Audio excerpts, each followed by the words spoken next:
The 2 days International Multidisciplinary Conference MTech 2025 organized GSS College Sujangarh closed on Saturday. Theme of conference organized with the technical support of SBRM College Nagaur, LBS College Jaipur was emerging trend in science, commerce and humanity. Professor P.S. Verma, Professor Harshukram, Professor Ahmed Hosseini from University Iran, Organizing Secretary Professor B.S. Berwa, Coordinator Professor S.R. Balan, Coordinator Professor Pramod Kumar were present on the stage in the closing ceremony. Addressing Principal Vinita Chaudhary said that participants present 600 research papers in the conference. At the same Professor B.S. Verma present the conference report. The Speaker of the ceremony, P.S. Verma said women can be employed only through education. During this closing ceremony, participants from various colleges were awarded this program and Professor said, मैं principal government college Nagaur हमारे inter college के technical collaboration में ये international conference हुई और बहुत ही अच्छी तरह से यहाँ मैं देख पा रहा हूँ कि एक छोटी सी जगह में 900 से ज़्यादा प्रतिभागियों ने रजिस्ट्रेशन कराया। 600 से ज़्यादा शोध पत्र यहाँ पर लोगों ने ऑफलाइन ऑनलाइन मोड पे किए और फॉरेन डेलीगेट्स भी थे जिनमें से 4 ऑफलाइन और 1 ईरान से फिजिकली यहाँ उपस्थित रहे और बहुत ही सफल कॉन्फ्रेंस रही जिसमें जो इमर्जिंग ट्रेंड्स है अभी साइंस, कॉमर्स और ह्यूमैनिटीज़ में उन सब के ऊपर विस्तार से चर्चा की गई और बहुत ही सफल कॉन्फ्रेंस रही है। विशेष रूप से इसके आयोजन सचिव प्रोफेसर B.S. बेरवा और महाविद्यालय के प्रिंसिपल मिसेज वंदना जी, विनीता जी, इनके नेतृत्व में बहुत ही अच्छी तरह से ये कॉन्फ्रेंस रही और बहुत ही सफल कॉन्फ्रेंस रही। मैं आशा करता हूँ कि भविष्य में भी ये महाविद्यालय इस तरह की कॉन्फ्रेंस आयोजित करें और यहाँ जो प्रतिभागी आए उनसे मेरी भी व्यक्तिगत बात हुई, उन्होंने बहुत अच्छी तरह से इसमें सहभागिता की और उनको बहुत कुछ जो इमर्जिंग ट्रेंड्स है उनके बारे में जानने का मौका मिला। इंटरनेशनल तो थोड़ी सी हिचक हुई क्योंकि इतना प्रचार किया गया कि सुजानगढ़ बहुत छोटा इलाका है ये है, लेकिन यहाँ आने के बाद ऐसा नहीं लगा कि सुजानगढ़ एक बहुत ही सफल कॉन्फ्रेंस को आयोजित कर पाया। ये सीटीए साहब की भूमि रही है और यहाँ जो कॉन्फ्रेंस हुई उसमें विदेशी प्रतिभागियों के अलावा जो हमारे यहाँ के जो विभिन्न प्रांतों से जो प्रतिभागी आए उन्होंने काफ़ी अच्छे व्याख्यान दिए और उनके जो विचार थे एक दूसरे के विचारों से सब लाभान्वित हुए और इंटरनेशनल कॉन्फ्रेंस में कराने में सर्वप्रथम तो मैं मैडम विनीता जी का बहुत आभार प्रकट करता हूँ जिन्होंने इतने शानदार तरीके से व्यवस्था की और बेरवा साहब, डॉक्टर बेरवा जो उसके आयोजक थे और उनके सभी साथियों ने किसी प्रकार की कोई कसर नहीं रखी, चाहे आपको प्रतिभागी या उनकी सुविधाओं की बात हो या उनके एकेडमिक सेशंस की बात हो, किसी प्रकार का व्यवधान यहाँ नहीं आया और इतनी सफल कॉन्फ्रेंस आमतौर पर कम देखने को आती है। मैं सभी का बहुत बहुत आभार प्रकट करता हूँ और इसका जो कवरेज भी बहुत अच्छा किया गया उसके लिए आप लोगों का भी धन्यवाद। स्वस्थ रहने की जागरूकता पैदा करने के लिए फोर्टिज हॉस्पिटल जयपुर ने पेंशन समाज शाखा सुजानगढ़ द्वारा आयोजित हेल्थ टॉक कार्यक्रम आज किया गया। कार्यक्रम के प्रारंभ में डॉक्टरों द्वारा माल्यार्पण कर राजस्थान पेंशन समाज के शाखा पदाधिकारियों द्वारा स्वागत किया गया। फोर्टिज हॉस्पिटल के डॉक्टर विनोद शर्मा, डॉक्टर लोकेश गोयल का स्वागत अभिनंदन किया गया। उन्होंने विषय पर जानकारी दी। लाइफ स्टाइल रखने, खाने पीने का ध्यान रखने, दिनचर्या ठीक रखने से ही स्वस्थ रह सकते हैं, ये कहना था फोर्टिज हॉस्पिटल के डॉक्टर। वहीं सुजानगढ़ के पूर्व वरिष्ठ चिकित्सक डॉक्टर शिया शेट्टी या डॉक्टर श्यामलाल माइच ने विभिन्न प्रकार के रोग से दूर रहने के उपाय बताए। ओल्ड एज में होने वाली स्वास्थ्य संबंधी समस्याओं और उनसे बचने व संबंधित विषयों पर विस्तृत चर्चा की मार्गदर्शन किया। सुजानगढ़ की चंदन पैलेस होटल में आयोजित हेल्थ टॉक शिविर में फोर्टिज हॉस्पिटल द्वारा लगाया गया। ये शिविर का लाभ उठाने के लिए बड़ी संख्या में सुजानगढ़ के वरिष्ठ नागरिक और पेंशन समाज। हम जब स्टूडेंट थे, मैं 93 में मेरा एडमिशन हुआ, तब हम बॉक्स पढ़ते थे तो एवरेज लाइफ थी 54 ईयर, सॉरी 54 यानी कि 54 साल थी, जो बढ़ की अभी करीबन 67-68 के आसपास हो गई है। यानी कि भारत में स्वास्थ्य सेवाओं का बहुत विस्तार हुआ है और ये जो पॉपुलेशन है वो 60 के बाद वो बढ़ती जा रही है। लेकिन जो डेवलप्ड कंट्रीज हैं, यूरोपियन और दूसरे, उनमें एवरेज 80 साल है, उनसे अभी हम पिछड़े हैं, हमें बहुत सुधार करना पड़ेगा। अब जो एजिंग प्रोसेस है उसमें लोगों में प्रॉब्लम क्या होती है, सेनाइल प्रॉब्लम क्या है जो रूटीन में आपको फेस करनी होती है। आंखों की प्रॉब्लम, कैटरेक्ट, ये मेन प्रॉब्लम है। मतलब तो कैटरेक्ट का तो कह रहा हूँ मैं डॉक्टर नहीं हूँ, लेकिन वो सर्जरी है इसका, जितना जल्दी हो सके उसकी सर्जरी करवानी चाहिए। उसके बाद में होता है आपका ग्लूकोमा, जिसको काला मोतिया बिंद करते हैं। वो बहुत जो आपका रेटिना होता है उसकी कोई डिजनरेटिव चीजें होते हैं, वो है ग्लूकोमा। उसके बाद में नर्व डीपनेस, यानी कि उम्र हिसाब से आदमी को सुनना धीरे धीरे कम होना शुरू हो जाता है। उसके बाद में है ओस्टियोपोरोसिस। इसका मतलब ये होता है जो हड्डियां हैं उसमें से कैल्शियम निकलना होगी, वो कमजोर होनी चाहिए, उसको ओस्टियोपोरोसिस बोलते हैं। उसके बाद में आपका एम्फाइसीमा, जो कि सांस की बीमारी, जो आदमी हाँफता है उसको एम्फाइसीमा बोलते हैं, ये रेस्पिरेटरी सिस्टम की डिजीज है। उसके बाद में जो मेन जो प्रॉब्लम आजकल वो है हार्ट की प्रॉब्लम। अगर आपकी उम्र 40 या 40 के बाद में 50 आस पास, तो उसमें हार्ट की प्रॉब्लम आप में शुरू हो जाएगी।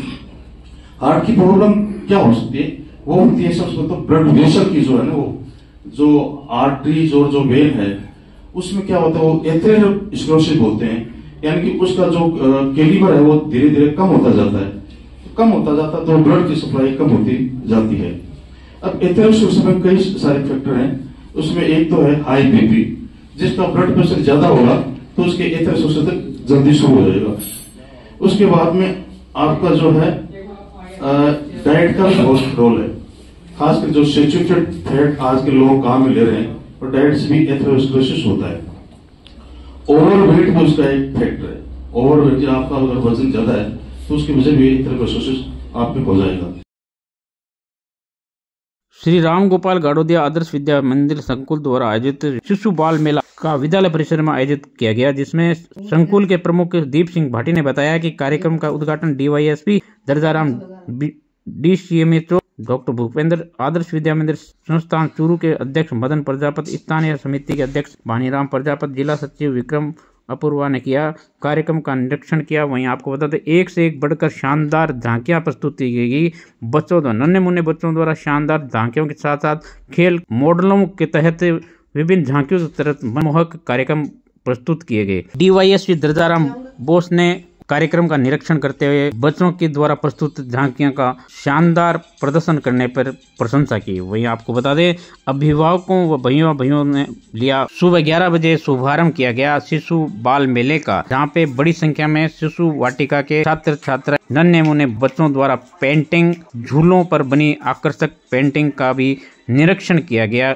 अभिभावक द्वारा और उपस्थित अतिथियों द्वारा बच्चे नन्हे हाथों से बनाई हुई पेंटिंग दिखाई दे रहे थे। सुंदर तरीके से बनाई हुई पेंटिंग को निरीक्षण के माध्यम से शानदार बताया गया उपस्थित अतिथियों द्वारा। वहीं आपको बता दें, एक से एक बढ़कर नन्हे बच्चों द्वारा प्रस्तुत की गई झांकियां, जिनमें राजस्थानी वेशभूषा परिधान और रखरखाव रहन सहन से परिपूर्ण ये झांकियां आकर्षण का केंद्र बनी हुई थी इस बाल शिशु मेले में, जहां पे लोग दूर दूर से देखने आए। इन मनमोहक झांकियों को देखते हुए हम आपको बता दें, आदर्श विद्या मंदिर में पहली बार शिशु बाल मेले का आयोजन किया गया, जो कि सफल रहा। इस मेले में अनेक मनमोहक शानदार प्रस्तुतियों के लिए स्थानीय शिक्षक स्टाफ द्वारा भी अपना योगदान महत्वपूर्ण रहा। आपको बता दें, मुख्य आकर्षण का केंद्र रहा यहाँ पर घोड़ी की सवारी और ऊंट की सवारी, जिसका आनंद लेने के लिए बच्चों ने बाल शिशु मेले में भव्य तरीके से, शानदार तरीके से बच्चों के लिए झूले लगाए गए। आज यहाँ का जो अवलोकन किया शिशु बच्चों के तौर पे, ये अपने भारतीय संस्कृति की पुरातन जो व्यवस्था है उन्हीं की जो झलक भी है और जो विलुप्त हो जा रही है। तो नन्हे बच्चों को किस तरीके से सृजनात्मक चीज़ें सिखाई जाए, उनकी झलक है।